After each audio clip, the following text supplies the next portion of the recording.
Ay, Lolo. Kasi, Magandang umaga po sa inyo. tawa ka Pasok lang po kayo. dyan, anak. Halip po kayo, pupo kayo.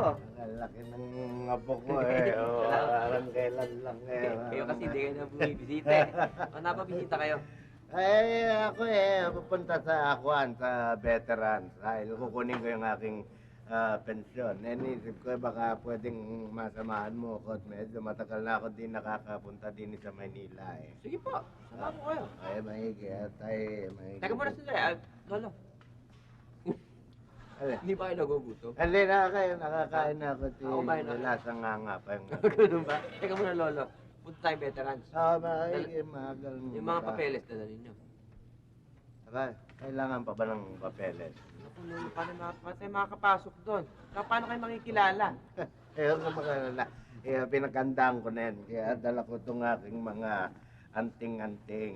Kahit may mga gwardiya, tayo makakapasok nang hindi tayo nakikita. Bibigyan nga kita ng isang reo. Alam mo itong lolo mo, ang tawag sa akin nung araw, ako si Pepeng Dulas. Ha? Pepeng Dulas, di mahuli yan eh. Ha? Lolo, Suot mo ito. Ha? Suot salamat, mo. salamat.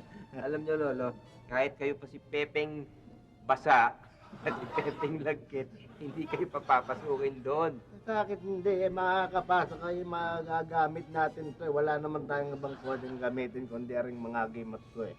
No, Oh. meron akong isang ginagamit. Sigurado makakapasok kayo madali pa. Oo. Okay. Kaya anong klaseng anting-anting yan? Hindi ho anting-anting at hindi ho agimat. Anong gagamitin natin? ID. ID. Ito na yung ID na yan. Ay, saan ba nakukuha ang ID na yan? ID, ito ho. Ano yan? Identification card. Yan.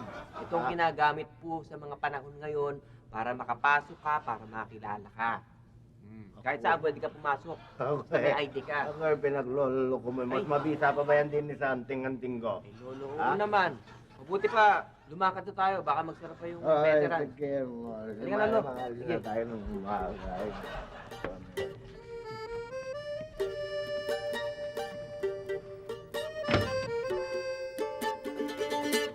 Ano, Lo?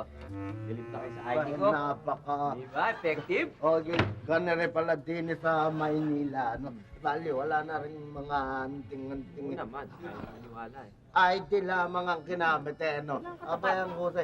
Naalala ko nung nakita ko yung pagpasok dyan sa Krame. Eh, yung pinakita lang yung ID.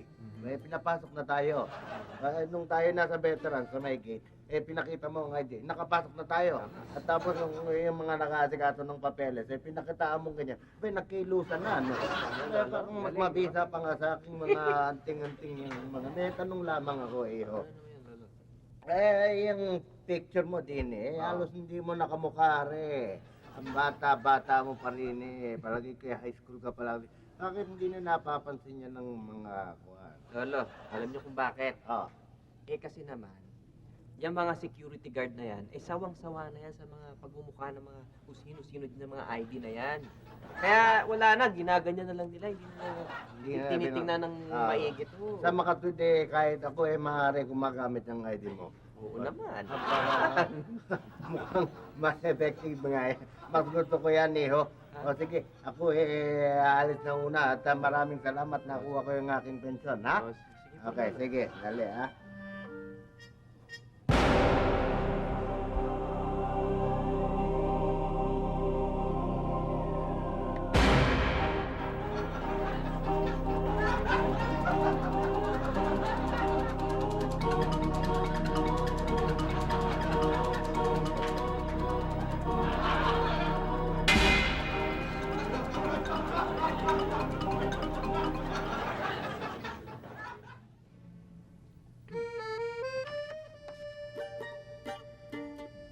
Mahal kong apo.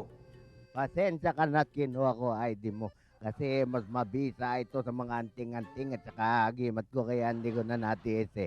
Alam kong makakakuha ka pa naman uli ng bago. Gagamitin ko muna rin ID mo sa pagpasyal din sa Maynila. May nakita akong nightclub na gusto kong puntahan ngayong gabi. Tsak na papapasukin nila ako dahil meron akong ID. Salamat na po ha. At pasensya na uli. Ang iyong lolo, Pepeng Dulas.